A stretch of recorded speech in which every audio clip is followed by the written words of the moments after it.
हर हर महादेव मित्रांनो, मी धीरज ऐरे आणि आता मनालीपासून अशा एका सुंदर ठिकाणी आणि पवित्र ठिकाणी जात आहे. हो, ज्याचं नाव आहे अंजनी माता महादेव मंदिर. हा रस्ता बघून तुम्हाला थोडासा अंदाज तर येतच असेल की हे ठिकाण ट्रेकिंगसाठी इतकं पण सोपं नाही आहे आणि इतकं पण अवघड नाही आहे.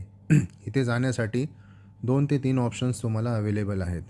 तुम्ही एकतर घोड्याने पण जाऊ शकता किंवा ATV 4 व्हीलर एक बाईक असते, ती फुल स्पीडमध्ये आणि माउंटन बाईक असते. तुम्ही त्याने पण जाऊ शकतात. आम्ही निघालो आहे आत्ता ट्रेकिंग करत मंदिराच्या दिशेने. मस्त वातावरण आहे, थंड आहे, खूपच थंडगार वारा आता चालू आहे. मी आणि आमची चिमुकली सईबाई आम्ही दोघं आणि मागून आमचा व्हिडिओ काढत हर्षदा आम्ही निघालो आहोत अंजनी महादेव मंदिराकडे. चला तर सुरू करूया अंजनी महादेव मंदिराची कथा. थंडगार वारा आणि शांत निसर्गाच्या सानिध्यात हे ठिकाण दिसायला लागतं. आजूबाजूला फक्त पांढरा शुभ्र बर्फ आणि त्या बर्फाच्या मध्ये उभं असलेलं निसर्गाने स्वतः तयार केलेलं शिवलिंग हीच अंजनी महादेवची खास ओळख.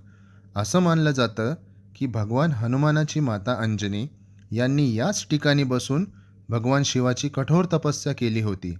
त्यांच्या भक्तीने प्रसन्न होऊन महादेव इथे प्रकट झाले आणि तेव्हापासून या पवित्र स्थळाला नाव मिळालं अंजनी महादेव. हिवाळ्याच्या दिवसांमध्ये इथे बर्फाचं नैसर्गिक शिवलिंग तयार होतं, जे पाहण्यासाठी हजारो भक्त इथे जमतात. थंड वारा, शांत वातावरण आणि भोळ्या महादेवाची दिव्य अनुभूती मनाला एक वेगळीच शांती देऊन जाते.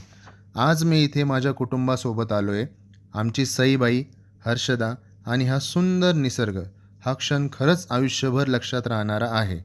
जर तुम्ही मनालीला येणार असाल तर अंजनी महादेव मंदिराचं दर्शन नक्की